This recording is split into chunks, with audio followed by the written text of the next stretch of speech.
এক রাতে হজরত মুহাম্মদ সাল্লাল্লাহু আলাইহি ওয়াসাল্লাম ও আম্মাজান আয়েশা রাদিয়াল্লাহু তাআলা আনহা গভীর ঘুমে নিমগ্ন রয়েছেন। মধ্যরাতে হঠাৎ করে হজরত জিব্রাইল আলাইহিসসালাম সেখানে এসে উপস্থিত হলেন এবং বললেন, হে আল্লাহর হাবিব, উঠুন।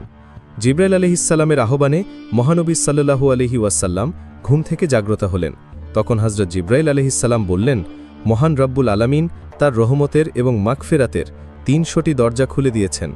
আর এই কথাটি বলেই হজরত জিব্রাইল আলাইহিসসালাম সেখান থেকে অদৃশ্য হয়ে গেলেন।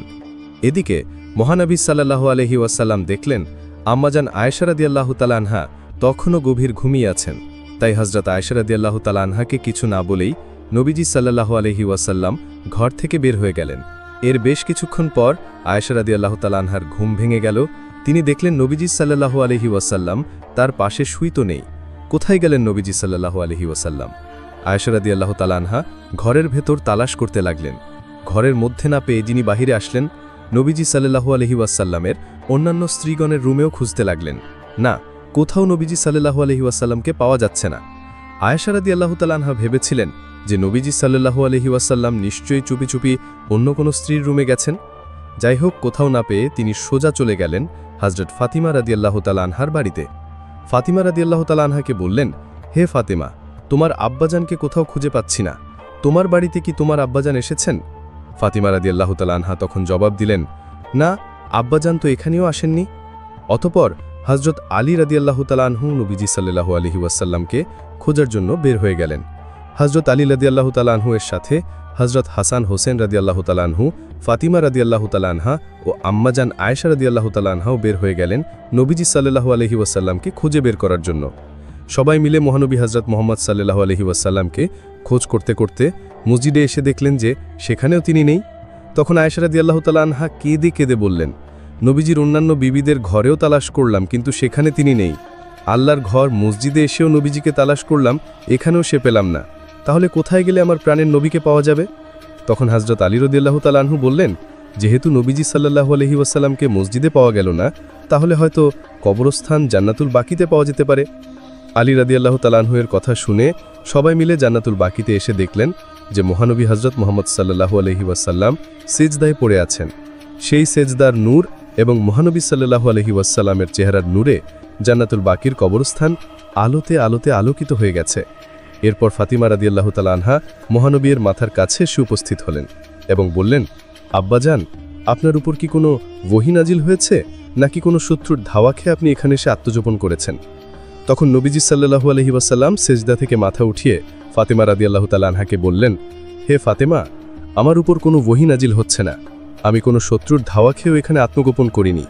হযরত জিব্রাইল আলাইহিসসালাম আমার কাছে এসে আমাকে বলে গেছেন যে আজকে রাতে নাকি রব্বুল আলামিন তার রহমত এবং মাগফিরাতের ৩০০টি দরজা খুলে দিয়েছেন।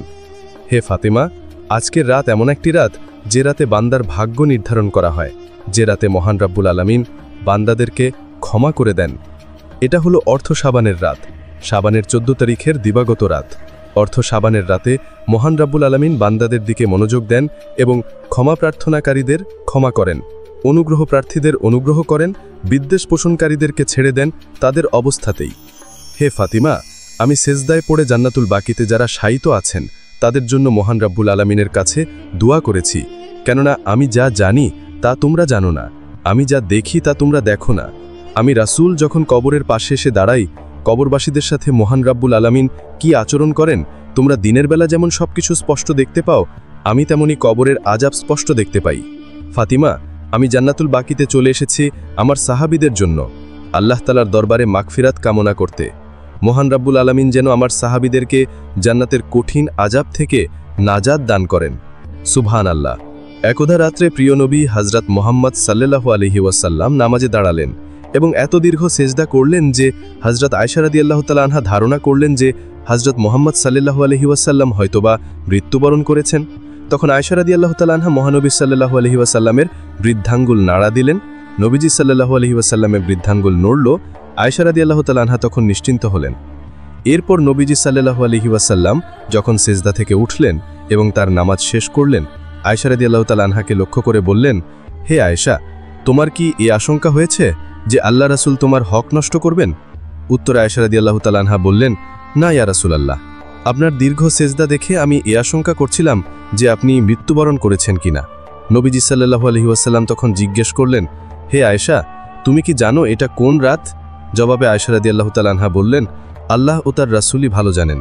অতঃপর প্রিয় নবী হযরত মুহাম্মদ সাল্লাল্লাহু আলাইহি ওয়াসাল্লাম ইরশাদ করলেন, হে আয়েশা, এটা হলো শাবানের রাত, শাবানের 14 তারিখের দিবাগত রাত। মহান রাব্বুল আলামিন শাবানের এই রাতে আগামী 1 বছরের জন্য বান্দাদের ভাগ্যের বন্দোবস্ত করে থাকেন। যেহেতু আজকের রাতে আল্লাহ তাআলার বান্দাদের জন্য অনেক ক্ষমার দরজা উন্মুক্ত থাকে, সেহেতু আমি ভাবলাম যে আজকের রাতে আমি বেশি বেশি সেজদা করি এবং নামাজ পড়ি। এই ভেবে আমি সেজদা করছিলাম।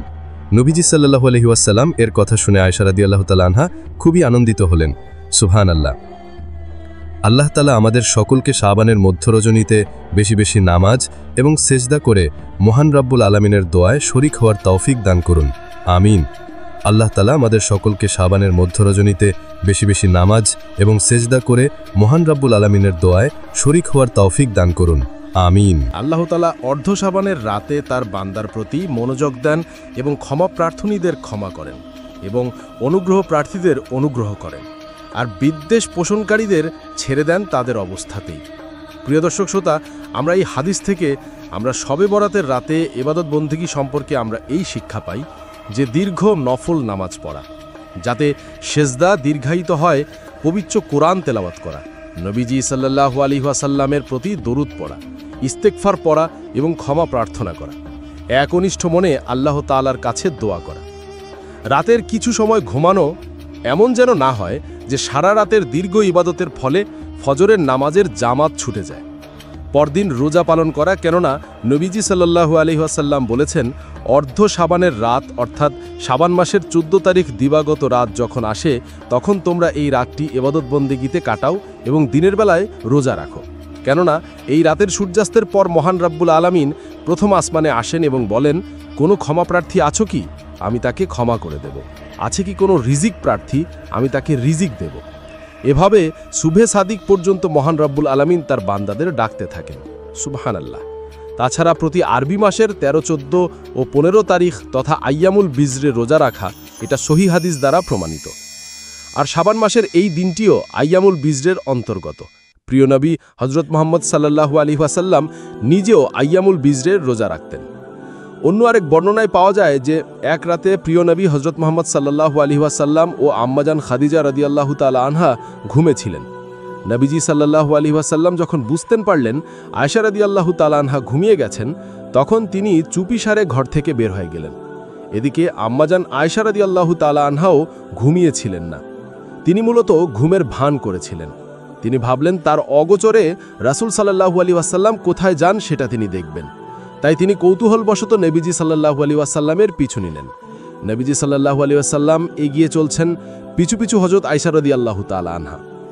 নবীজি সাল্লাল্লাহু আলাইহি ওয়াসাল্লাম এগিয়ে চলতে চলতে একটা সময় মসজিদে নববী পার হয়ে অনেক সাহাবীদের কবরস্থানে গেলেন। কবরস্থানে পৌঁছে রাসূল সাল্লাল্লাহু আলাইহি ওয়াসাল্লাম বেশ কিছুক্ষণ নীরবে দাঁড়িয়ে রইলেন। এরপর আকাশের দিকে তাকিয়ে দুহাত তুলে আল্লাহর কাছে দোয়া করলেন। অদূরে দাঁড়িয়ে আয়েশা রাদিয়াল্লাহু তাআলা আনহা সবকিছু দেখছিলেন। তিনি যখন দেখলেন নবীজি সাল্লাল্লাহু আলাইহি ওয়াসাল্লাম যখন তার মৃত সাহাবীদের জন্য দোয়া করছেন, তখন তিনি লজ্জিত হলেন। এরপর রাসূল সাল্লাল্লাহু আলাইহি ওয়াসাল্লাম যেন বুঝতে না পারেন, আয়েশা রাদিয়াল্লাহু তাআলা আনহা বেশ দ্রুততার সাথে ঘরে পৌঁছলেন। এসে চাদর গায়ে শুয়ে পড়লেন। কিছুক্ষণ পর নবীজি সাল্লাল্লাহু আলাইহি ওয়াসাল্লাম ঘরে এসে শুয়ে পড়লেন। নবীজি সাল্লাল্লাহু আলাইহি ওয়াসাল্লাম বিছানায় শুয়ে বুঝতে পারলেন আয়েশা রাদিয়াল্লাহু তাআলা আনহার শ্বাস-প্রশ্বাস অস্বাভাবিক। তার তড়িৎ স্পন্দন বেড়ে গেছে, তার শ্বাস-প্রশ্বাস দ্রুত ওঠানামা করছে। নবীজি সাল্লাল্লাহু আলাইহি ওয়াসাল্লাম তখন দাঁড়িয়ে জিজ্ঞেস করে বললেন, আয়েশা, কি হয়েছে? উত্তরে আয়েশা রাদিয়াল্লাহু তাআলা আনহা বললেন, কিছু না। রাসূল সাল্লাল্লাহু আলাইহি ওয়াসাল্লাম তখন বললেন, তুমি বলবে নাকি আমি সর্বজ্ঞ আল্লাহর কাছ থেকে জেনে নেব? অতঃপর আয়েশা রাদিয়াল্লাহু তাআলা আনহা পুরো ঘটনা বললেন এবং লজ্জিত হলেন। অতঃপর নবীজি সাল্লাল্লাহু আলাইহি ওয়াসাল্লাম বললেন, মহান রাব্বুল আলামিন শাবানের মধ্যরাত্রিতে নিকটবর্তী আসমানে অবতীর্ণ হন এবং কাউব গোত্রের ছাগলের পশমের চেয়ে অনেক বেশি লোকদের ক্ষমা করেন। সুবহানাল্লাহ। অতঃপর মহানবী সাল্লাল্লাহু আলাইহি ওয়াসাল্লাম খুনুষ্টি করে তার স্ত্রী হযরত আয়েশা রাদিয়াল্লাহু তাআলা আনহাকে চিমটি দিলেন। আয়েশা রাদিয়াল্লাহু তাআলা আনহা মৃদু ব্যথায় হেসে উঠলেন। এরপর রাসূল সাল্লাল্লাহু আলাইহি ওয়াসাল্লাম বললেন, হে আয়েশা, কখনো এমন ধারণা করো না যে আল্লাহ ও তার রাসূল তোমার সাথে বেইনসাফি করবেন। সুবহানাল্লাহ। শবে বরাত নিয়ে আরও একটি বর্ণনায় পাওয়া যায়, এক খোদা ঈসা আলাইহিসসালাম আল্লাহ তাআলাকে জিজ্ঞেস করলেন, হে আল্লাহ, এই জামানায় আমার চেয়ে বুজুর্গ আর কেউ আছেন? উত্তরে রব্বুল আলামিন বললেন, অবশ্যই আছে। আপনি একটু সামনে অগ্রসর হন, তবেই বুঝতে পারবেন। মহান রব্বুল আলামিনের নির্দেশে ঈসা আলাইহিসসালাম এগিয়ে চলতে লাগলেন। এরপর একটা বিরাট প্রকাণ্ড গোলাকার পাথর দেখে ঈসা আলাইহিসসালাম দাঁড়িয়ে গেলেন। এরপর আওয়াজ এলো, হে ঈসা, তোমার হাতের লাঠি দ্বারা পাথরটিকে আঘাত করো। এরপর ঈসা আলাইহিসসালাম তার হাতের লাঠি দ্বারা পাথরটিতে আঘাত করলেন। সাথে সাথেই পাথরটি দুভাগ হয়ে গেল। এরপর ঈসা আলাইহিসসালাম দেখতে পেলেন যে এই পাথরের ভেতরে তসবিহাতে একজন বৃদ্ধ লোক ইবাদতে মগ্ন আছেন এবং তার সামনে একটি আনার ফল পড়ে আছে।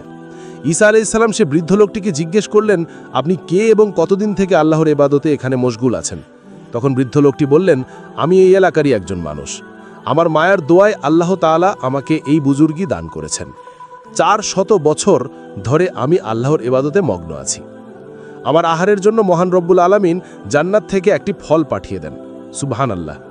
বৃদ্ধ লোকটির কথা শুনে ঈসা আলাইহিসসালাম কাঁদতে কাঁদতে বললেন, হে আল্লাহ, আমি আপনার অপরাধী। আমি বুঝতে পেরেছি যে এই লোকটি আমার চেয়ে অনেক বুজুর্গ ব্যক্তি। আল্লাহ রাব্বুল আলামিন এরপর গায়বী আওয়াজ দিয়ে বললেন, হে ঈসা, জেনে রেখো, শেষ জামানার নবীর উম্মতদের মধ্য থেকে যে ব্যক্তি শাবানের 15 তারিখের রাতে জেগে ইবাদত করবে এবং রোজা রাখবে, সেই ব্যক্তি নিশ্চয়ই আমার নিকট এই বুজুর্গ ব্যক্তির চেয়েও বেশি সম্মানিত হবে। ঈসা আলাইহিস সালাম তখন কেঁদে কেঁদে বললেন, হে আল্লাহ, আপনি যদি আমাকে নবী না বানিয়ে আখেরি নবী হযরত মুহাম্মদ সাল্লাল্লাহু আলাইহি ওয়াসাল্লামের একজন উম্মত বানান, তবে কতই না সৌভাগ্য হতো আমার। তখন এক রাতে কত সব কামাতে পারতাম। সুবহানাল্লাহ। প্রিয় দর্শক, আসুন আমরা যারা আখেরি নবী হযরত মুহাম্মদ সাল্লাল্লাহু আলাইহি ওয়াসাল্লামের উম্মত হতে পেরেছি, সবাই কমেন্ট করে লিখি আলহামদুলিল্লাহ। এক মদিনায় 3 দিন যাবৎ হযরত মুহাম্মদ সাল্লাল্লাহু আলাইহি ওয়াসাল্লামকে খুঁজে পাওয়া যাচ্ছিল না। হযরত আবু বকর রাদিয়াল্লাহু তাআলা আনহু এবং ওমর রাদিয়াল্লাহু তাআলা আনহু দুজনে মিলে নবীজি সাল্লাল্লাহু আলাইহি ওয়াসাল্লামের সন্ধান করতে বের হয়ে গেলেন। হযরত আবু বকর ও ওমর রাদিয়াল্লাহু তাআলা আনহুমা বেশ কিছু সময় সন্ধান করার পর তারা কিছু দূরে কয়েকজন মুনাফিকদের দেখতে পেলেন।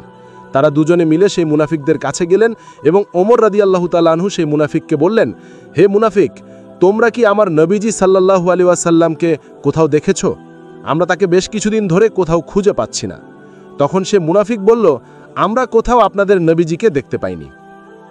হযরত আবু বকর রাদিয়াল্লাহু তাআলা আনহু ওমর রাদিয়াল্লাহু তাআলা আনহুকে বললেন, চলো আমরা সামনের রাস্তা দিয়ে এগিয়ে চলি, আমাদের নবীজি সাল্লাল্লাহু আলাইহি ওয়াসাল্লামের কোনো খবর পাওয়া যায় কিনা। তারা দুজনে মিলে আরও একটু দূর এগিয়ে যেতে লাগলেন। কিছুক্ষণ যে একটা গাছের নিচে কয়েকজন রাখালদের দেখতে পেলেন। তারা দুজনে রাখালদের কাছে গিয়ে তাদের নবীজির খোঁজ করলেন। হযরত ওমর রাদিয়াল্লাহু তাআলা আনহু রাখালদেরকে বললেন, তোমরা কি এ পথ দিয়ে আমাদের নবীজি সাল্লাল্লাহু আলাইহি সাল্লামকে দেখতে পেয়েছো?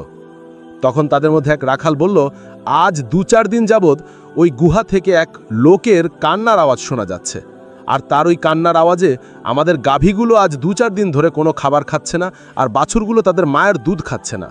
মনে হচ্ছে আজ 2-4 দিন ধরে আমাদের পশুগুলো কান্না করছে। মনে হয় ওই গুহাতেই আপনাদের নবীজি রয়েছেন। ভাই, দয়া করে আপনারা আপনাদের নবীজিকে ওখান থেকে নিয়ে যান, তাহলে মনে হয় আমাদের গাভী ও বাছুরগুলো আগের মতো খেতে পারবে। রাখালদের এই কথাগুলো শুনে হযরত আবু বকর রাদিয়াল্লাহু তাআলা আনহু ওমর রাদিয়াল্লাহু তাআলা আনহুকে বললেন, যার কান্না শুনে পশু পাখিরা পর্যন্ত খাবার খাওয়া বন্ধ করে দেয়, তিনি আমাদের মহানবী ছাড়া আর কেউ নন। তখন হযরত আবু বকর রাদিয়াল্লাহু তাআলা আনহু ওমর রাদিয়াল্লাহু তাআলা আনহুকে নবীজিকে ফিরিয়ে আনার জন্য ওই গুহার মধ্যে প্রবেশ করেন।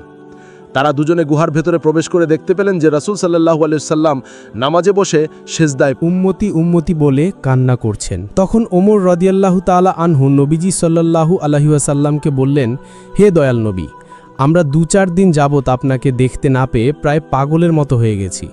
নবী, আমরা আপনাকে খুঁজতে খুঁজতে খুবই হয়রান হয়ে গেছি। আপনাকে না দেখতে পেয়ে আমাদের আহার নিদ্রা সবই প্রায় বন্ধ হয়ে গেছে, আর আপনি এই গুহায় বসে উম্মতি উম্মতি বলে কান্না করছেন। হে আমার নবী সাল্লাল্লাহু আলাইহি ওয়াসাল্লাম, আপনি উঠুন, আমরা আপনাকে ফিরিয়ে নিয়ে যাবার জন্য এসেছি। রাসূল সাল্লাল্লাহু আলাইহি ওয়াসাল্লাম তখন কান্না করেই চলছেন। তিনি কিছুতেই সেজদা থেকে মাথা তুললেন না। তখন হযরত আবু বকর রাদিয়াল্লাহু তাআলা আনহু মহানবী সাল্লাল্লাহু আলাইহি ওয়াসাল্লামকে বললেন, হে নবী, আপনি উম্মতের জন্য এত কান্না করছেন, আমি আবু বকর আপনাকে কথা দিচ্ছি যে আমার সারা জীবনের ইবাদত আপনার উম্মতের জন্য দিয়ে দেব। তবুও আপনি আপনার কান্না বন্ধ করুন এবং সেজদা থেকে আপনার মাথা তুলুন। হে রাসূল সাল্লাল্লাহু আলাইহি ওয়াসাল্লাম, আপনার এ কান্না আমরা আর সহ্য করতে পারছি না। কিন্তু নবীজি সাল্লাল্লাহু আলাইহি ওয়াসাল্লাম তখনও তার মাথা সেজদা থেকে তুললেন না। কিছুতেই যখন নবীজি সাল্লাল্লাহু আলাইহি ওয়াসাল্লাম সেজদা থেকে মাথা তুলছেন না, তখন হযরত আবু বকর রাদিয়াল্লাহু তাআলা আনহু, ওমর রাদিয়াল্লাহু তাআলা আনহু ওই গুহা থেকে বের হয়ে বাড়ির দিকে ফিরে আসলেন। পথিমধ্যে তারা দুজনেই হযরত আলী রাদিয়াল্লাহু তাআলা আনহুকে পেলেন। তারা দুজনেই হযরত আলী রাদিয়াল্লাহু তাআলা আনহুর কাছে ছুটে যান এবং নবীজি সাল্লাল্লাহু আলাইহি ওয়াসাল্লামের সব ঘটনা আলী রাদিয়াল্লাহু তাআলা আনহুকে বললেন। আলী রাদিয়াল্লাহু তাআলা আনহু এই ঘটনাগুলো শুনে তাড়াতাড়ি বাড়ির দিকে ছুটে যান এবং ফাতিমা রাদিয়াল্লাহু তাআলা আনহাকে তার পিতার সব কথা খুলে বলেন।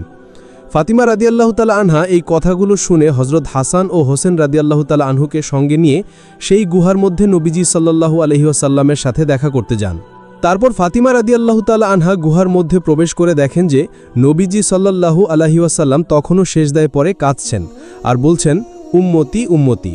তখন ফাতিমা রাদিয়াল্লাহু তাআলা আনহা তার পিতা রসুল সাল্লাল্লাহু আলাইহি ওয়াসাল্লামকে উদ্দেশ্য করে বললেন, পিতাজি, আপনি কিভাবে ৩-৪ দিন ধরে আমাদেরকে ভুলে থাকতে পারলেন? আপনি জানেন আপনার আদরের নাতি হাসান হুসাইন আপনাকে না পেয়ে কত কান্না করেছে। আমরা সবাই মিলে আপনাকে কত জায়গায় খুঁজেছি। পিতাজি, আপনি কান্না থামান এবং মাথা তুলুন। আমরা আপনাকে সাথে নিতে এসেছি। দয়া করে আমাদের সাথে বাড়ি ফিরে চলুন। কিন্তু নবীজি সাল্লাল্লাহু আলাইহি ওয়াসাল্লাম তখনও সেজদা থেকে মাথা তুললেন না। তখন ফাতিমা রাদিয়াল্লাহু তাআলা আনহা আবার নবীজিকে বললেন, হে আল্লাহর রাসূল, আমি ফাতিমা কথা দিচ্ছি যে আমার আদরের 2 সন্তানকে আপনার উম্মতের জন্য কুরবানি করে দিলাম। এবার মহান রব্বুল আলামিন জিব্রাইল আলাইহিস সালামকে ডেকে বললেন, হে জিব্রাইল, তুমি অতি শীঘ্রই আমার বন্ধুর কাছে যাও এবং আমার বন্ধুকে কান্না থামাতে বলো, সেজদা থেকে মাথা তুলতে বলো। আমার বন্ধুকে বলো যে আমি আল্লাহ তাআলা কথা দিচ্ছি, আমি আমার বন্ধুকে না জানিয়ে আমার বন্ধুর একটা উম্মতকেও জাহান্নামে পাঠাবো না। তারপর জিব্রাইল আলাইহিস সালাম মহানবী সাল্লাল্লাহু আলাইহি সাল্লামের কাছে এলেন এবং আল্লাহ তাআলার সব কথা তাকে বললেন। নবীজি সাল্লাল্লাহু আলাইহি সাল্লাম জিব্রাইল আলাইহিস সালামের সব কথা শুনে সেজদা থেকে মাথা তুললেন। আলহামদুলিল্লাহ।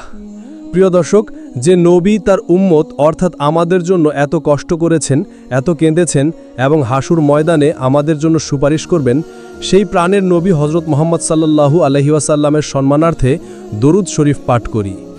লা ইলাহা ইল্লাল্লাহু মুহাম্মাদুর রাসূলুল্লাহ সাল্লাল্লাহু আলাইহি ওয়াসাল্লাম। যারা শেষ নবী হযরত মুহাম্মদ সাল্লাল্লাহু আলাইহি ওয়াসাল্লামের উম্মত হয়ে গর্বিত, তারা কমেন্টে লিখুন লা ইলাহা ইল্লাল্লাহু মুহাম্মাদুর রাসূলুল্লাহ।